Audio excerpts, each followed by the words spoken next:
ನಿಮಗೆ ರಾತ್ರಿ ಸರಿಯಾಗಿ ನಿದ್ರೆ ಬರ್ತಿಲ್ಲವಾ? ಬೆಡ್ ಮೇಲೆ ಹೋದ್ಮೇಲೆ ಒಂದು 10 ನಿಮಿಷ 20 ನಿಮಿಷ ಕೆಲವೊಮ್ಮೆ 1 ಗಂಟೆ ಆದರೂ ನಿದ್ರೆ ಬರೋದಿಲ್ವಾ? ಮಧ್ಯರಾತ್ರಿ ಎದ್ದು ಮತ್ತೆ ನಿದ್ದೆ ಹೋಗೋಕ್ಕೆ ಕಷ್ಟ ಆಗ್ತಿದೆಯಾ? ಇದು ಸಿಂಪಲ್ ಪ್ರಾಬ್ಲಮ್ ಅಲ್ಲ, ಇದು ನಿಮ್ಮ ಬಾಡಿ ಕೊಡ್ತಾ ಇರೋ ವಾರ್ನಿಂಗ್.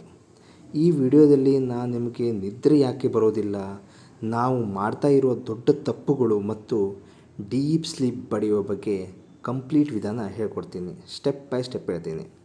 ಕೊನೆಯವರೆಗೂ ನೋಡಿದರೆ ನೀವು ನಿಮ್ಮ ಸ್ಲೀಪನ್ನು ಕಂಟ್ರೋಲ್ ಮಾಡೋದು ಕಲಿತ್ಕೊಳ್ತೀರಾ. ಪಾರ್ಟ್ 1, ನಿದ್ರೆ ಯಾಕೆ ಬರೋದಿಲ್ಲ. ನಿದ್ರೆ ಅನ್ನೋದು ಜಸ್ಟ್ ಕಣ್ಣು ಮುಚ್ಚೋದು ಅಲ್ಲ, ಅದು ಬ್ರೈನ್ ಪ್ಲಸ್ ಬಾಡಿ ಸಿಂಕ್ರನೈಸ್ ಆಗೋ ಪ್ರೊಸೆಸ್.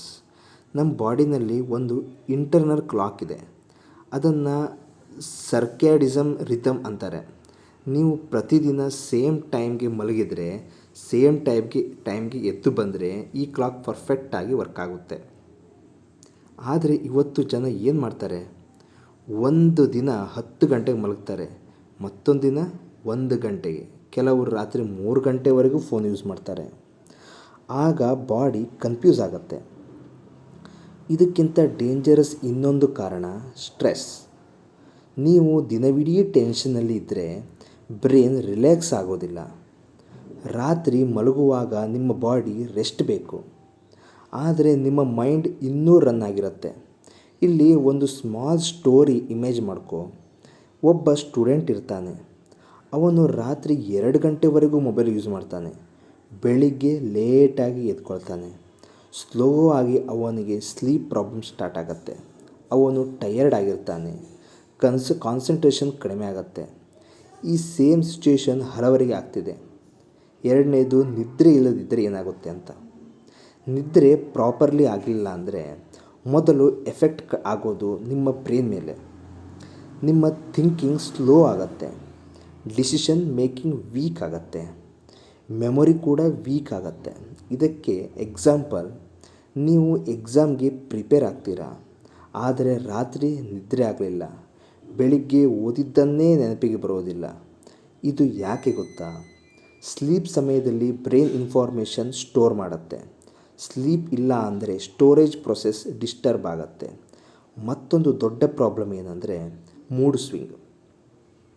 ನೀವು ಸಣ್ಣ ವಿಷಯಕ್ಕೂ ಇರಿಟೇಟ್ ಆಗ್ತೀರಾ, ಆ್ಯಂಗರ್ ಕಂಟ್ರೋಲ್ ಆಗೋದಿಲ್ಲ, ಹೆಲ್ತ್ಗೂ ಇಂಫೆಕ್ಟ್ ಆಗುತ್ತೆ, ಇಮ್ಯುನಿಟಿ ಕಡಿಮೆ ಆಗುತ್ತೆ, ಬಾಡಿ ಟಯರ್ಡ್ ಆಗುತ್ತೆ. ಸಿಂಪಲ್ ಮಾತನ್ನ ಹೇಳಬೇಕಂದ್ರೆ ಸ್ಲೀಪ್ ಇಲ್ಲ ಅಂದರೆ ಲೈಫ್ ಕ್ವಾಲಿಟಿ ಡೌನ್ ಆಗುತ್ತೆ. ಪಾರ್ಟ್ 3, ನಾವು ಮಾಡೋ 7 ದೊಡ್ಡ ತಪ್ಪುಗಳು ಏನು ಗೊತ್ತಾ? 1ನೇದು, ಮೊಬೈಲ್ ಎಡಿಕ್ಷನ್. ಹೌದು, ಜಸ್ಟ್ 5 ಮಿನಿಟ್ಸ್ ಅಂದರೆ 1 ಗಂಟೆ ಆಗುತ್ತೆ. 2ನೇದು, ಓವರ್ ಥಿಂಕಿಂಗ್, ಫ್ಯೂಚರ್ ಬಗ್ಗೆ ಟೆನ್ಷನ್ ತೆಗೆದುಕೊಳ್ಳೋದು. 3ನೇದು, ಇರ್ರೆಗ್ಯುಲರಿ ಟೈಮಿಂಗ್, ಅಂದರೆ ಕನ್ಸಿಸ್ಟೆನ್ಸಿ ಇಲ್ಲ.